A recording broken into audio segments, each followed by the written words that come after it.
Sound off for Chesterfield. Chesterfield, the first and only cigarette in America to give you premium quality in both regular and king size, brings you Dragnet.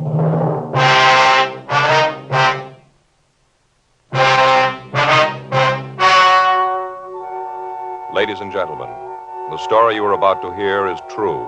The names have been changed to protect the innocent.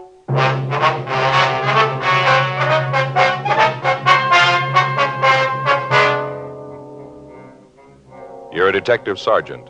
You're assigned to auto theft detail. A gang of car strippers has been operating in your city. From their M.O., you know they're professionals. They move fast. Your job? Get them. Friends, you'll remember some months ago we read you our first report, the 6 months report on the effects of smoking. Then more recently, we read you the 8 months report. Now, here is the latest one.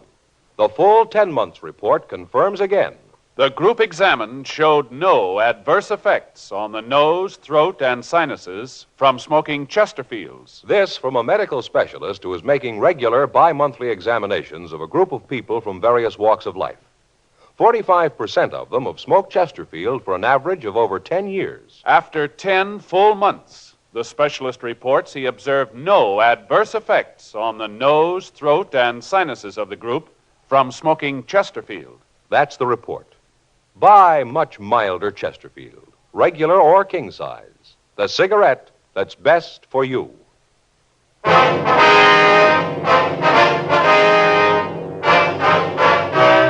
Dragnet, the documented drama of an actual crime.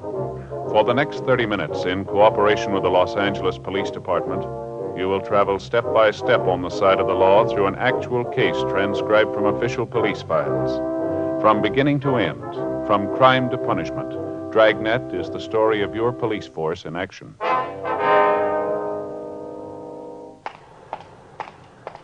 It was Tuesday, August 5th. It was warm in Los Angeles. We were working the day watch out of auto theft detail. My partner's Frank Smith. The boss is Captain Nelson. My name's Friday.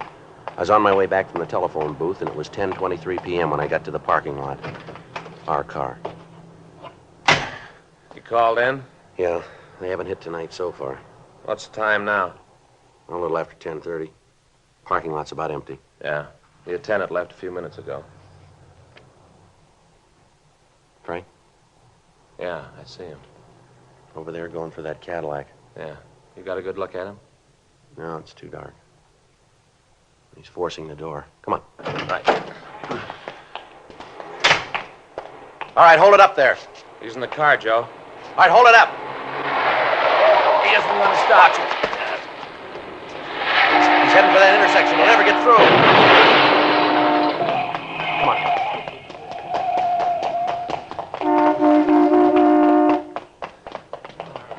It looks pretty bad, Joe. Yeah, he really cracked into that Dodge, didn't he? All right, let us through, please. Come on, please let us through. I'll check the Cadillac. Right, I'll get the other car. Okay.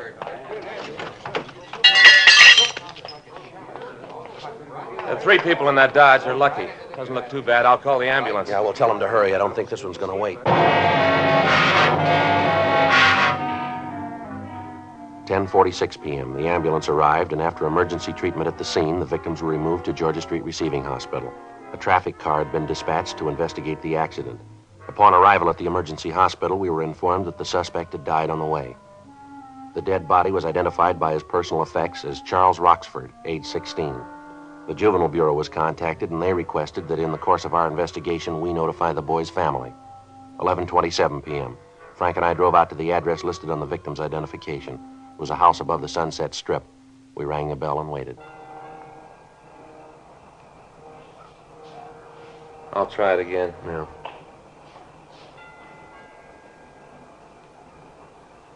Somebody's coming. Yes, Mrs. Roxford? that's right. What is it? Police officers, ma'am. We'd like to talk to you.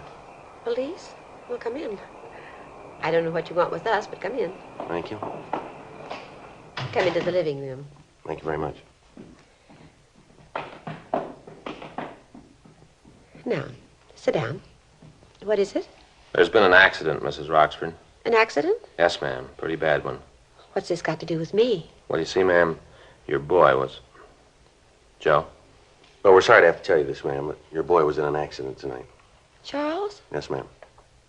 You said it was a bad accident. Yes, ma'am, we did. How bad? How bad? Your son's dead, ma'am. Charles? Charles Roxford? Oh, you're sure you have the right house? Yes, ma'am. We're sorry, Miss Roxford. Oh, Charles, he was only a baby. Just a baby.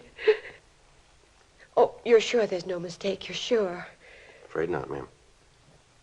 How did it happen? Well, it was an automobile accident, ma'am. In an automobile? Yes, ma'am. Your boy was driving a car. Oh, but Charlie doesn't have a car. He doesn't drive. Your boy was driving a stolen car, Mrs. Roxford. What? Your son had a stolen car, ma'am. He was trying to get away. Well, that's not true. Afraid it is, ma'am. Why, no. You're lying to me. Charles wouldn't do a thing like that. Afraid that's the way it is, ma'am. Oh, that's terrible. I can't believe that Charlie'd do something like that. I thought I knew him. I didn't think he'd do anything like that. Well, did you see it? The accident. Were you there? Yes, ma'am, we were. How did it happen? Well, he'd stolen the car, ma'am. He tried to escape. He ran the car out into a crowded street. One of the cars in the traffic didn't have time to stop. Your boy ran right into it. Wasn't there something you could do to stop him? Well, we tried, ma'am. We yelled at him. He almost ran us down. You know where your boy was tonight, Mrs. Roxford? No. No, he had dinner and then said he was going out. I thought he was going to a show or something. Mm-hmm. No, I didn't know where he was going. Did he leave the house alone? Yes. Left right after dinner, about 8. Said he'd be back later. Said he'd see me later. Then he left. Is there anything we can get for you, Mrs. Roxford? No, nothing. Where's your husband, ma'am? I guess he's at his office. He sells insurance. Said he had to meet a client tonight. I don't know what he's going to do when he hears about this. Going to hit him awfully hard. Awfully hard. Yes, ma'am. He and the boy were very close. I don't know what he's going to do when he hears about it. Did the boy give you any idea during dinner as to what he was going to do after he left? No, he didn't. I didn't talk much to him. Ma'am? You see, I wasn't here. I was out most of the afternoon. I didn't get home until just before he left. He just finished dinner and then he left. I see, ma'am. I was at the bridge club. I always go on Tuesdays. Oh, if I'd only known what was going to happen. Am I going to see him? Well, we want either you or your husband to identify him, ma'am. Charlie, he's dead. Just a baby, just a little boy. You were there. You could have done something. You're police officers. Isn't that your job? Beg your pardon? Well, isn't it your job to help people, to do something when they're in trouble? Well, yes, ma'am. I suppose it is, but it was a little late for that, wasn't it? What does that mean? Well, he was 16 when we met him, Miss Roxford. What's that got to do with it? Somebody should have tried a long time ago.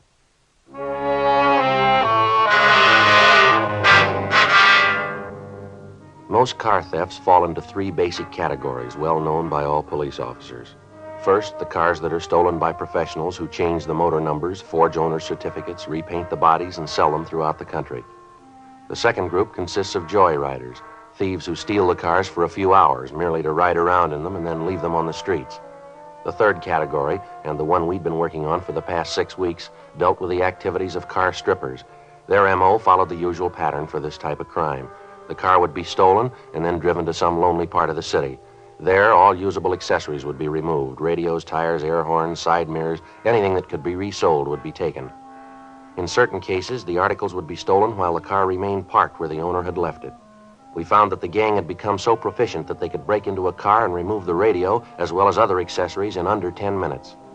Avenues of sale for the stolen merchandise had been checked. Known dealers in stolen property had been questioned. As the days went on, the total of thefts went up. By the 5th of August, the gang had stolen over $12,000 in automobile accessories. In the instances where we'd been able to get a description of men loitering in the vicinity of the stripped cars, we'd had the witnesses check mug books in the hope of identifying the thieves. We'd gotten no new leads.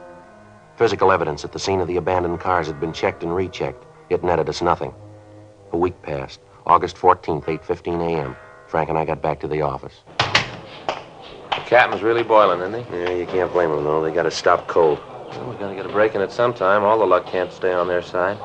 I don't know. It looks like it could happen that way. Anything on the stakeouts last night? No, nothing that we got so far. Maybe something later. I get it. Auto theft Friday. I beg your pardon, ma'am? Well, no. Well, yeah. What was that again? Oh, yeah. Yeah, well, yes, ma'am. All right, what was that address again? Yes, I have a pencil. Yeah, all right, well, we'll send a unit out. I'm sure they can help you. No, I'd suggest you get in touch with the SPCA. No, SPCA, yes, that's... All right, bye. Well, there's a dandy one. What's that? Woman lost a cat from her car. Want to know if we can get it back for her. Yeah? Says it's real easy to recognize. He has a collar on him. He answers the name of Tabby. Oh, that makes it easier. Yeah. Auto theft, Smith. Yes, sir. That's right. Uh-huh. Where are you calling from, sir? Yes, sir, that's on Wilshire, right? All right, sir, we'll be right there. Anything? Yeah, a doctor out on Wilshire parked his car out in front of his office. Yeah. Came back in 10 minutes. His car radio was gone.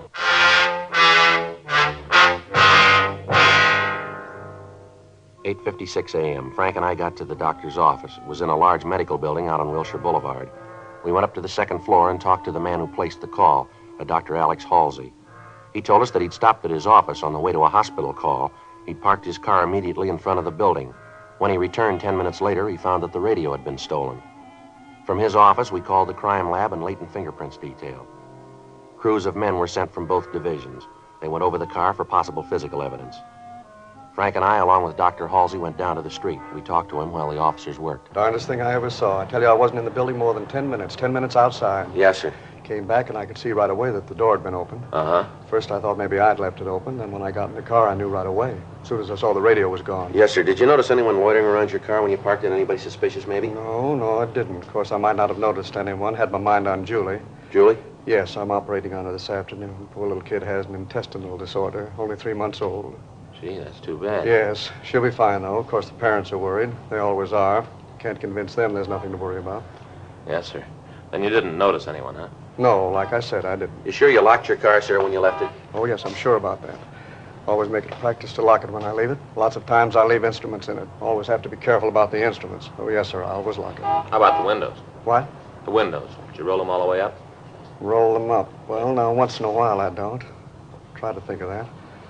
I'm not sure about this morning. No, come to think of it, I guess I didn't close them this morning. Such a wonderful day. Yes, sir. Well, that's probably how they got into your car. You happen to have the serial number of the radio, Dr. Halsey? No, I don't think I have. Might be on the papers. I just got the car a couple of months ago. Might be on the papers. I can check them for you. All right, sir. That'll help. I'll have my secretary look them up for you right away. Anyone else drive the car, Dr. Halsey? Oh, no, sir. Don't believe in that. I'm the only one. Been the only one to drive it. Don't believe in lending the car to somebody else. Never have believed in it. Mm-hmm. Joe? Excuse me a minute, Dr. Halsey. Surely. Yeah, Leonard.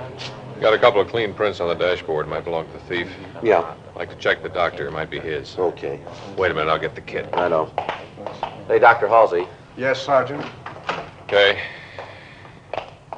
This is Sergeant Tankersley of the fingerprint department. He'd like to check your prints. How do you do, sir? All right, doctor. Wonder if I could look at your fingers, please. Surely. Can you tell just from looking at them what you want to know? No, sir, but you see, the prints we found are whorl. If your prints were loops, there'd be no reason to take them. Oh, yes. I see. How about it, Link? Better roll them up for comparison. Hmm? We're going to take your prints, Doctor, if you have no objection. Oh, no, of course not. Glad to help. All right, sir. You want to step over here? We can take them in the officer's car. Yes, glad to. Here, I'll get the door. Yeah, I'll get the pad. Now, doctor, if you let me have your hand. Surely, here. No, sir, if you let me do it, it'd be a little easier. Oh, yes. Just trying to help. I will put them on the card. Never knew my fingers were so big. Judge that we're taking the print of the whole tip of the finger, sir. Makes it look that way. Oh, I see. Uh-huh. All right, doctor, you can get the ink off with this, I think. Here, I'll pour a little on this cloth. Here you go. Yes, thank you. What do you think, Leonard? I'll check them now. Sure be a break if they were the thieves. Yeah. Well, there must be. Couldn't be anyone else's. Well, how about your family, Doctor? Possible the prints could be theirs, maybe? Oh, no chance. Jenny, that's my wife. She has her own car. Kids always use that one. Like I said, I'm the only one who uses this. Uh-huh. How about it, Len? Make them? Yeah, they belong to the doctor. 10:02 a.m. The crime lab crew gathered what physical evidence they could find and returned to check over their findings. Frank and I took a report from Dr. Halsey, and then we talked to his secretary. She was unable to find the ownership papers on the car. We drove over to the dealer who had sold him the car and got the serial number of the stolen radio. We notified pawn shop detail and gave them the information. For the next 3 weeks, stakeouts on the parking lots in the central area continued. Arrests were made, but the thieves apparently had no connection with the gang we were after. They kept hitting, but the speed with which they operated made apprehending them difficult. On Friday, September 5th, we got a call that a stolen car had been recovered out in Topanga Canyon. We drove out to check on it. The tires, radio, horns, heater, spotlights, fog lights, and the side view mirrors had been taken. The seat covers had been removed, and the hubcaps were missing. Again, there was no physical evidence that gave us a lead to the thieves. That night at 10:52 p.m., Frank and I checked back into the office. Another long day. Yeah, kind of tired myself. Kind of hate to call Faye. Why's that? Oh, this morning when I left, I told her I'd be home for dinner, sure. Well, didn't you call her? No, I forgot all about it. She's really going to be sore. Yeah, well, she'll get over it. I don't know, Joe. It's going to be a couple of days of quiet around the house, I think. Why, just because you missed a meal? No, it ain't that. She had tamale pie for dinner. Boy, she sure makes it good, too. A lot of cheese, you know? Yeah, well, she can warm it up for you when you get home. Here, go ahead. All right. You want to sign us out? I'll check the book. Yeah, I'll get it.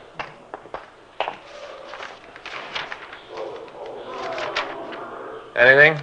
Yeah, a call from Brennan out in Wilshire. I'll call him.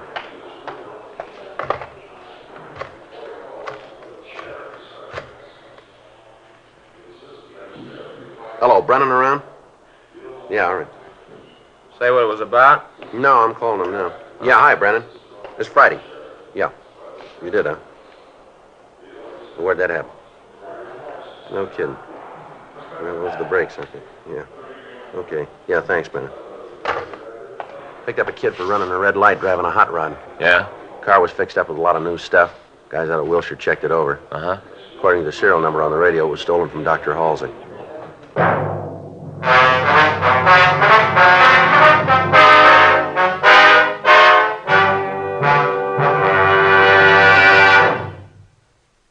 You are listening to Dragnet, the authentic story of your police force in action.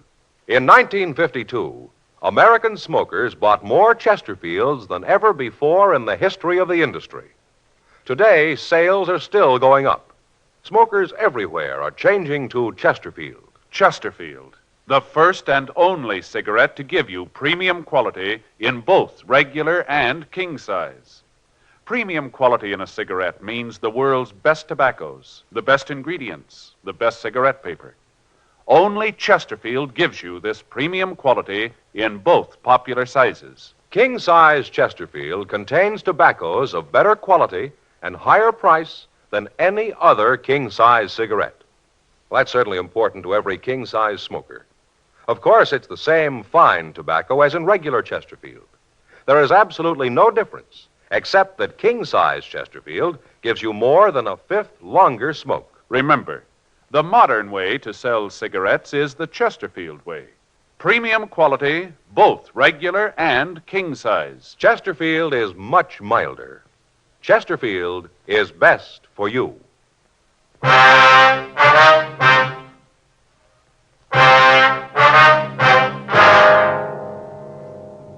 11:27 p.m. Frank and I drove out to Wilshire Division. We checked with Sergeant Brennan, and he told us how the boy had been picked up. He'd run a red light at the corner of Pico and La Brea. He'd been stopped by two officers in a cruiser car. He was driving a cut-down 49 Ford that was equipped with Cadillac hubcaps, white sidewall tires, Chrysler horns, and a Cadillac radio. The officers had started to question him, and he'd attempted to escape. He'd been apprehended and brought to the station to be interrogated. In checking the serial number of the radio, the men from Wilshire Division had discovered that it was stolen and had left word for us. 11:45 p.m. We went to an interview room to talk to the boy. What's your name, son? Martin. First name? Herb Martin. You know why you're here, don't you? Yeah, You want to tell us where you got that stuff? I bought it. Where? Different places. You remember where? Not right off. How old are you? 19. Where do you live? It's on the report. We're asking you. Come on, Herb. 8297 Marianne Drive. Where were you going when they stopped you? Home. Where'd you been? Around. Same place you bought that stuff on your car, huh? Yeah, that's right. Now, look, you better come off this, young fella. You might think you're a big man, but you got things a little mixed up here. You got caught with a carload of stolen accessories. Been a lot of stealing going on around town. The way your car looks, you could be responsible for it. Yeah, well, I'm not. You look good for it. Look, maybe I lifted the radio and stuff, but that don't mean I'm in on the other. Sure, I got no choice. You got me nailed for the stuff you found, but I'm not going to take it for the others. Maybe I stole that stuff, but that was for me. I didn't sell it like the others. Now leave me alone, huh? What do you mean, others? I don't know what you mean. You said the others. Well, I didn't mean others like Well, that. how did you mean it? Well, like the guys you're looking for. That's not the way it sounded. No, you said it like you knew who you were talking about. I didn't say it like that. That's the way it sounded. That's right, son. Now, why don't you tell us who you meant? Look, Herb, we haven't got all day. Come on, boy. We're going to get him sometime. Who'd you mean? All right, I'll tell you. We continued to talk to Herb Martin. He told us of the activities of a gang of car strippers who were working on order. He went on to say that from what he'd heard, if someone wanted to pick up some fast money, a connection could be made with a man on the corner of Sunset and Western. The man would give the order for the stolen merchandise and say where and at what time it was to be delivered. Herb told us that he had the opportunity to do business with the man, but that he turned it down. He was unable to identify the man who made the contact and said that he'd never heard him referred to by name. He gave us the names and addresses of two of the men who were working for him. 12:45 a.m. Frank and I left and drove back downtown.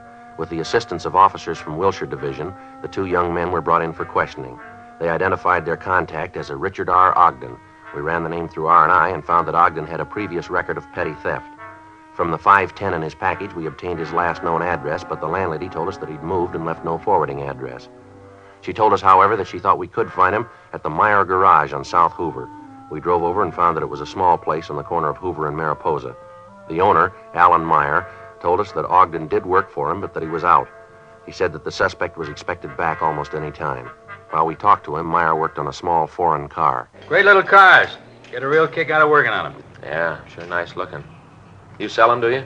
No, I just service them. Oh, now and then I get accessories for them. You know, I order them up, install them. Costs too much to keep a regular stock of them. Yeah. When did you say that Ogden would be back? We should be here now. Probably got hung up someplace. Yeah, latest thing is a hardtop. Made out of laminated fiberglass. Is that right? Yeah, fits right over them. Kind of makes them look like a small rolls, you know? Then with wire wheel caps, baggage racks, wind wings, you can put a lot of money in them. Yeah, I guess so. What about all this other stuff here? Is that for these foreign cars, too? What do you mean? Oh, the tires, the hubcaps here? No, that's where I make most of my money. I go out and buy them from wrecks, bring them back here, straighten them out, resell them to the independent stations around town. They can sell them a lot cheaper than new ones run. We both make a little money out of it. Yeah. Say, you guys like some peanuts? No. No, thanks. Okay, you don't mind if I have some, huh? Sure you don't want any? No. Thanks very much. I get so hungry in the morning, I keep these things around and munch on. Yeah. Go through a whole can of these a day. That'd kill me. I can get started on things you can't stop. You sure you don't want some? Huh? No, thanks. How long you known this Ogden, Meyer? Oh, let's see. Guess it's been 10 years anyway. Went to work for me a year ago. Mm-hmm. Good man, brought a lot of business in. Say, what does she want to see him about? Oh, we'd like to talk to him. You don't want to tell me, huh? Be better if we talked to him, Mr. Meyer. Yeah. Well, here he is now. Hey, Dick. Yeah? A couple of fellas here want to see you. Yeah, what is it? You Richard Ogden? Yeah, that's right. Police officers, I'm Frank Smith. This is my partner, Joe Friday. What is it you guys want me for? I'd like to talk to you, Ogden. Well, go ahead. Might be better if we went outside. Well, look, you can talk to him here. I got some work I can do in the office. Don't want to bother you, Mr. Meyer. No trouble at all. Well, now, what's this all about? You know a couple of kids named Jerry Z. Swanson and Harry T. Benson? Swanson and Benson? No, I don't think I do. They say they know you. Say they do some work for you. Sorry to bother you. Forgot my peanuts. It's all right, sir. I'll be in the office if you need anything. Thank you, sir. No, anything at all. Yes, sir. What about it, Ogden? What about what? You know the kids, it's Benson and Swanson? No, I told you once. All right, mister, let's go downtown. We'll talk it over there, huh? What for? Why are you pulling me in? I want you to meet the two boys if you don't know them. Well, what's that going to prove? We want to know why they named you. Why they said you were responsible for the car stripping that's been going on. You mean you believe them? We've got no reason not to. I don't think they'd stage a thing like this. They got a lot to lose. So have I. You get me down there and those two kids point me out and I haven't got a chance. Even if I'm not the one and they say I am, you won't give me a break. No, if you haven't done anything, you got nothing to worry about. I'm not going. Alan? Hey, Alan. Yeah, what is it, Dick? Come here, will you? Yeah, right away. What's the matter? Something wrong? Well, these guys are going to take me to jail. Well, what for? What's he done? We want to talk to him, Meyer. We think he's involved in some car thefts. Well, I know that's not true. Dick wouldn't do a thing like that. I know. I've known him a long time. No, I'm sorry, sir, but the information we've got says he did. Why, Dick? Why'd you do a thing like that? If what these officers say is true, well... Gee, that's awful. Why would you do a thing like that? What are you talking about? All right, come on, Ogden, let's go. No, I'm not going. I think you better do what the officers say, Dick. It'll be better if you don't cause any trouble. Well, wait a minute. What are you trying to prove with this? I don't know what you mean. Next thing you'll be trying to involve me in this. Yeah, well, that's just what I'm going to do. You see, officers, that's terrible. Well, don't you listen to him. He's the guy behind the whole thing. Look over there, the tires, all this stuff. Sure, I stole them. I had the kids go out and pick them up, but he set it up. He sold them to the stations. He took most of the money. The whole thing was his idea. Well, Dick, how can you say that? Well, I can say it because it's true. I'll tell you all about it. You take him downtown, I'll tell you all about it. You're not going to let me stand for this alone. And to think that he'd do a thing like this to me after we've been friends for so long. Bring me stolen merchandise to sell. You got anything to back up what you're saying, Ogden? Sure I have. You just bet I can back it up. Go ahead. Well, you look at his books, not the ones he's got out in the open, but you look at the ones in the safe. It's all there. All the deals he's made with the owners of the stations, all the orders, what he paid the kids for them, and what he got for them. Didn't think I knew about it, did you? Whole lousy year I've been doing the dirty work for him. Well, I've had it. I'm through. I've had it. Let me take the beef. What a crumb. I'll show him. I don't understand it. Friends for so long. I'd have gotten you out. 10 years we've been friends. I trusted you all that time. Then you sold me out. Why? Well, that shouldn't be too tough for you to figure. Huh? You showed him how.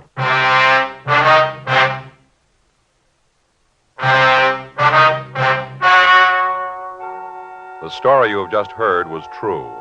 The names were changed to protect the innocent. On January 21st, trial was held in Department 87, Superior Court of the State of California, in and for the County of Los Angeles. In a moment, the results of that trial. Now, here is our star, Jack Webb. Thank you, George Fenneman. Remember, only Chesterfield gives you this scientific evidence on the effects of smoking. After 10 full months, the group examined showed no adverse effects on the nose, throat, and sinuses from smoking Chesterfield. Now, speaking personally as a Chesterfield smoker, I know they're best for me. Either way you like them, you'll find Chesterfield is best for you.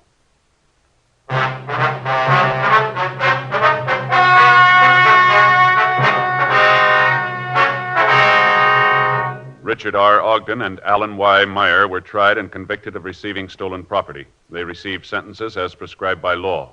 Receiving stolen property is punishable by imprisonment in the state penitentiary for a period of not more than 10 years, or in the county jail for not more than 1 year. The investigation of the records of Alan Y. Meyer uncovered the names of the other men involved in the thefts. They, along with Herbert S. Martin, Jerry Z. Swanson, and Harold T. Benson, were tried on a charge of grand theft auto and convicted. They were sentenced to the state penitentiary at San Quentin, California, for the term as prescribed by law. Grand theft auto is punishable by imprisonment in the state penitentiary for a period of not less than 1 nor more than 10 years.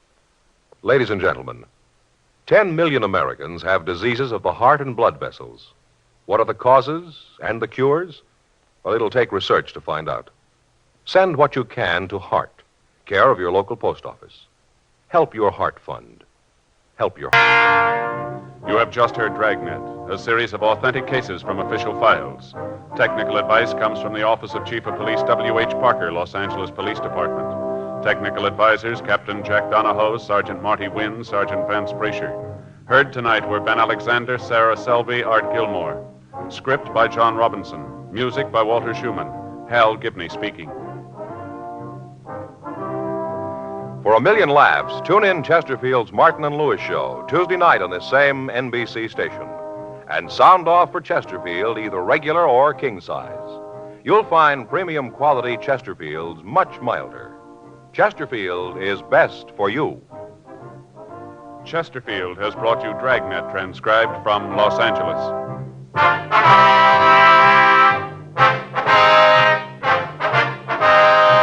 Tonight, it's Adventure with Barry Craig, confidential investigator on NBC.